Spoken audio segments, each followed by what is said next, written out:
longer a place for the big man in football. At least there hasn't been in the last several years. With the league constantly shifting and changing, the meta of defenses in the last decade or so has been quicker, faster, lighter players to try to keep up with quicker, faster, lighter speed on offense. As these offenses have become smaller and speedier, defenses' answers haven't been to go big to pound these little men into hell, but have been to match fire with fire, speed against speed, smaller bodies against smaller bodies. Nose tackles like Vince Wilfork, who lined up directly over the center, have practically gone extinct because recently D linemen have been asked to win upfield with speed rather than clogging up multiple gaps with power. Well, as football has continued to do throughout all of its glorious history, things are starting to cycle all the way back, except it's not the size of the players that's changing, but the scheme that's brought these big boys back into vogue.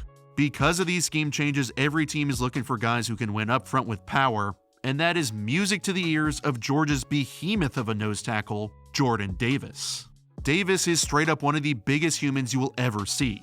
He is 6'6", 340 pounds. He just ran a 4.78 40, faster than Patrick Mahomes, and this season as a fourth-year senior won the John Outland Trophy, which is given to the best interior, offense, or defensive player in the nation. He isn't the most productive player to ever win the award. He only had 3 sacks, 9 hurries, and 10 tackles for a loss this season, but his ability to play nose tackle, while extremely valuable in the right system, isn't going to be the most statistically productive, even if he is a smashing success.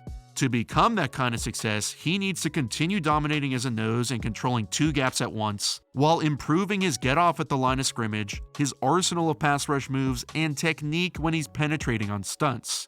Of course, his diet is super important to keep in check, which is an all-time terrible segue into a word from our sponsor for this week, Factor. Factor, who's now owned by HelloFresh, is a food delivery service that doesn't just make delicious nutritional meals, they help keep you active, healthy, and living life to the fullest. They assist you in meeting your nutritional goals by delivering fresh, never frozen, dietitian-approved, gourmet chef-made meals right to your doorstep, so you can go on that extra run, rewatch Jamal Charles highlights, like I've been, just go out and have fun, instead of going to the grocery store or taking forever to cook dinner. They update their meals weekly with 29 plus options, and they offer keto, calorie smart, chef's choice, and vegan and veggie options. Factor is perfect for me since I have a pretty hectic schedule during the week, so I can save time by having these shipped directly to my front door, and they even let me adjust my order size if I'm eating solo or with a group, or skip a week if I'm going crazy on the town. To check it out, head to go.factor75.com/Rollins120 and use my code Rollins120 to get $120 off. That's $120 off by going to go.factor75.com/Rollins120 or use my code Rollins120.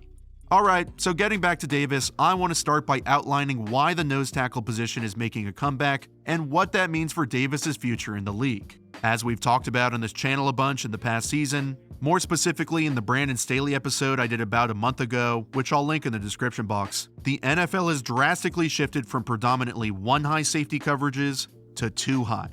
When you have just 1 high safety, that means you have enough defenders in the box for everybody to fit into just 1 gap in the run game, which is why the league has favored smaller, speedier defensive linemen since they're better equipped to aggressively attack just their 1 gap and fly upfield into it.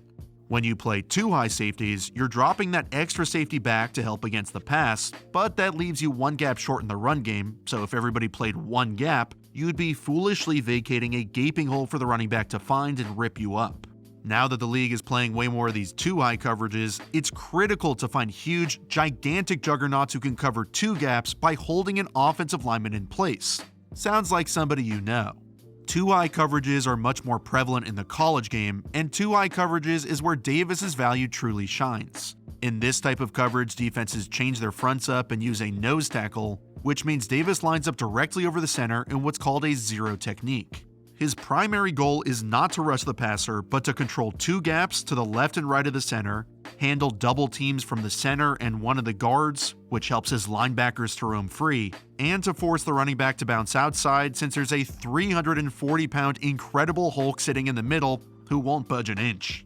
When he can hold multiple linemen at the point of attack, that's when his linebackers are able to stay clean and hunt, so he contacts the center who's trying to use his backside hand to hold him in place so the right guard can reach him. From the offense's perspective, this is supposed to be enough, with the idea being that the center and guard's combined power will hold up Davis, but he's too powerful, or that the right guard's speed will be quick enough to beat Davis after he's contacted, but he's also too fast. When he's playing nose, his speed and power are recurring issues for offenses because it kind of limits the schemes they can run when he's sitting right there in the middle. Thanks to Shanahan and McVay, the NFL has been a zone-running league, but that scheme is much more challenging to run when facing a defense with a nose tackle, and here's why. The zone-running game is all about creating double teams that move up to a second-level defender, usually a linebacker, and that means you're either asking the center or guard to come off this block and climb up to cut off one of those backers, but since Davis is all over the both of them, neither can get free, neither can even move him, and he blows everything up. While he's only had 7 sacks in his career, and just 2 this past season, a big reason for that is how often Georgia runs blitzes or simulated pressures, which don't really call on him to rush the passer outright. Blitzes typically ask the defensive line to slant over a gap to make room for the gap the blitzer's trying to attack. And on this example, Davis isn't asked at all to rush the QB because, since he's the only D lineman over here, he's assigned to contain rush to protect the edge to make sure the QB stays in the pocket. He still does have pass rush opportunities, they're just very rare, making him challenging to project. But that's why right here on this channel, we always turn to the tape for answers. When little things pop up, you have to go back and study why, and on tape, Davis shows up way more than in the stat sheet. Watch how he chokes down his technique from a 2 technique over the guard to a wide 1 over the center. He knows this center is about to move to his right, and when centers go to their right, Davis knows when he's away to close the A-gap, and the left guard does not stand a single chance. How did he know what was about to happen? It's all on the tape.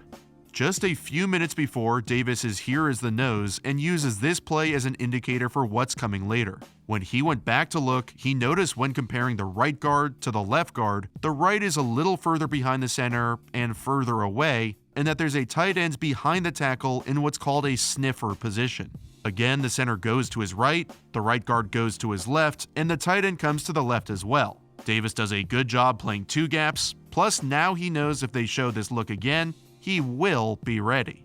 When he sees the right guard is ever so slightly behind and a little further away from the center than the left guard, and that the tight end is once again in the sniffer position, he notices the patterns and understands that offenses have tendencies, so he makes his adjustment and picks up a big-time sack.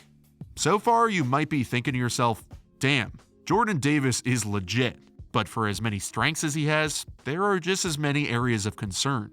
The lack of production is an obvious one. Because he plays at 340, his weight, and therefore his efforts will always be a concern, and there are a couple of details that are outright alarming. He has an explosive get-off when he actually starts moving, but it takes him way too long after the snap to actually start moving. Especially since he's the nose tackle where he's the one closest to the ball, it's literally right under his nose. He should be the first one out of his stance every single time, but he's not. It doesn't matter how good of a pass rusher or how freaky of an athlete you are, your get-off is the very first, number 1 most important thing, and that issue paired with his inconsistent pad level are 2 things that pop up way too often to dismiss, and if not fixed will seriously limit his potential.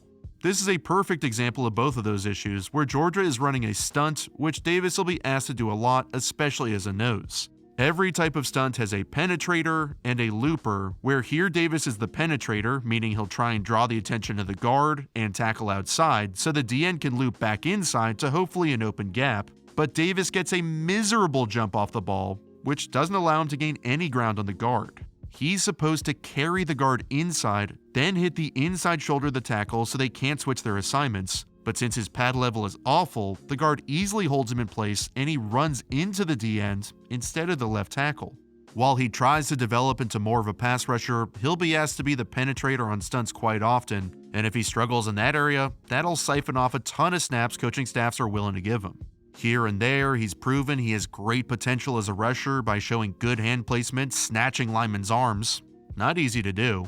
But then there are other times he's shown poor hand placement and a lack of an effective counter move when linemen start sitting on his bull rush.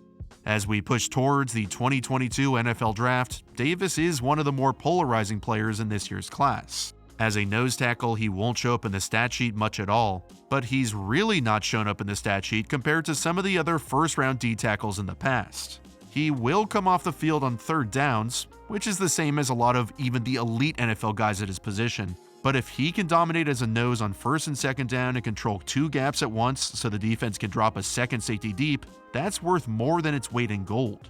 He has proven he has impressive quicks on the interior and can notice patterns and offenses to anticipate what's coming next, but then bad conditioning can ruin some of his snaps. A terrible get-off can affect multiple parts of his game and make him lose some of his giddy-up rushing the passer. He can be coached up to improve his get-off. He of course can get in better shape, and I believe some of the things we went over in this video demonstrate that he's smart enough to improve his technique to become much more polished. Now that the big man is making his comeback, since defenses are playing more too-high coverages, Davis's value in the modern NFL is higher than it would have been in previous years. When it comes to players at his position and the way they fit into this type of scheme, you just don't find dudes this size very often at all. Jordan Davis is the next key cog in the present and future of NFL defense. And if you're going up against him, do not run up the middle.